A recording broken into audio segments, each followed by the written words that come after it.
Okay, hello, John Dove here from the Advocacy Club, and we've just had our debating session in August 2024. And tonight, our members have been debating as to whether fictional books or movies are better. So what I'm going to do now is I'm just going to share some hints and tips in relation to debating. I'm going to start with specific tips in relation to debate-focused advocacy, if I put it that way. And then I'll finish with just some general public speaking tips that might be helpful when it comes to debating. And the first tip I'm going to give is this: keep it simple. So there can often be a tendency when you're presenting an argument, particularly within a debate, to try and think of, sort of convoluted arguments, really clever arguments, something outside the box. Quite often, you don't need to.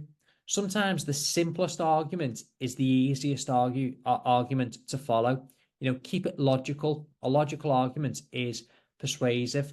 So try and keep the points that you're making as simple as you possibly can be, and they hit home just that little bit better. And also, it's a lot easier for your audience, your tribunal, whomever it might be, to follow a simple and a logical argument. When you're presenting your point as well, when it comes to persuasion, think about the way that you present the points.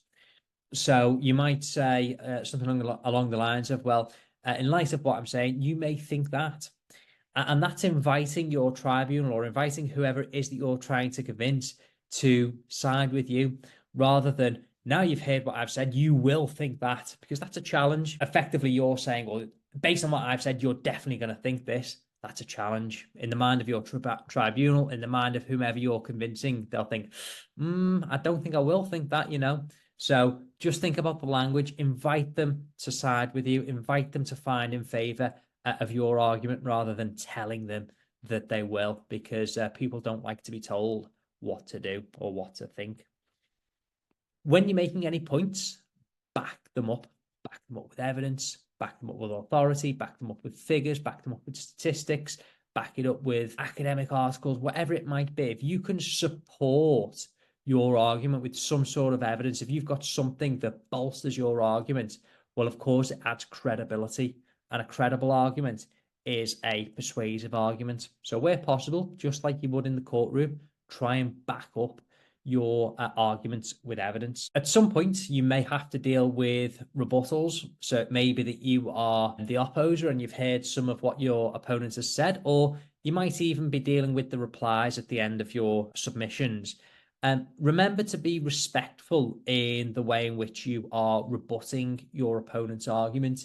So if you sound sort of condescending in the way that you're coming across, it just it doesn't quite have the right tone. So you might want to say, I hear what my opponent says, I see why they would make that argument. However, the more persuasive argument would be, however, you may find. So deal with your rebuttals, deal with your replies in a professional and a diplomatic manner, if I put it that way. And when you're preparing, think about what your opponent might be going to argue. Think about what their strongest points are going to be, and try and deal with that within the body of your submissions, because you know that they're going to say that, you know what their points are going to be.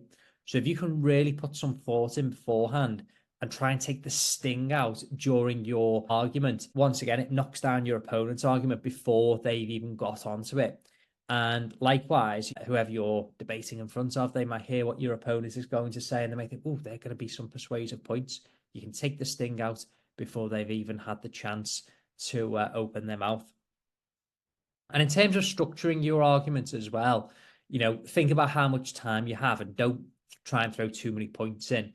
So, of course, tonight you had 5 minutes to present your submissions. So with a time limit of 5 minutes, I would say about 3 points is probably on the money. Gives you there or thereabouts 90 seconds on each to try and sort of develop your argument. So you've got a little bit of time to run there.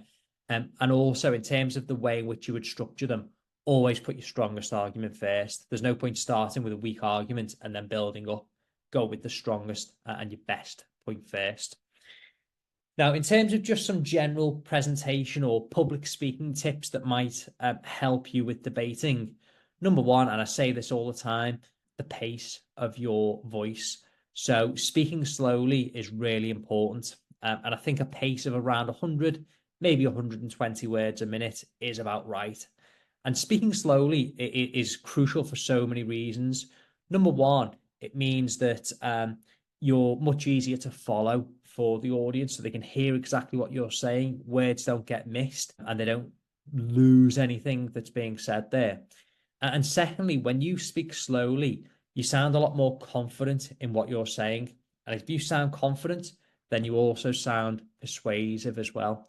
So it's very important to ensure that you don't ramble and you don't speak at a million miles an hour. When it comes to the way in which you present as well, try and practice beforehand. Because if you find that you don't practice and you're entirely note-tad and you're looking down like this for the entire time, looking at a piece of paper, it's not very persuasive when you are simply just reading that piece of paper out. And you're not bringing the argument to life. You're not bringing that presentation to life.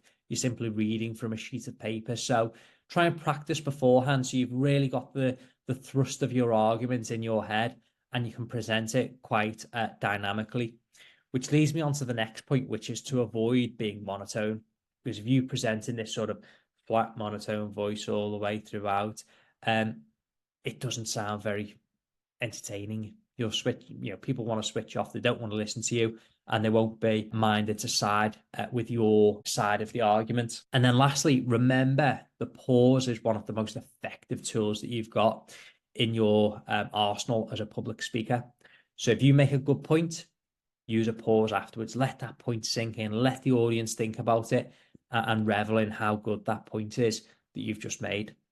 So they're just some tips that hopefully will be helpful in relation to debating.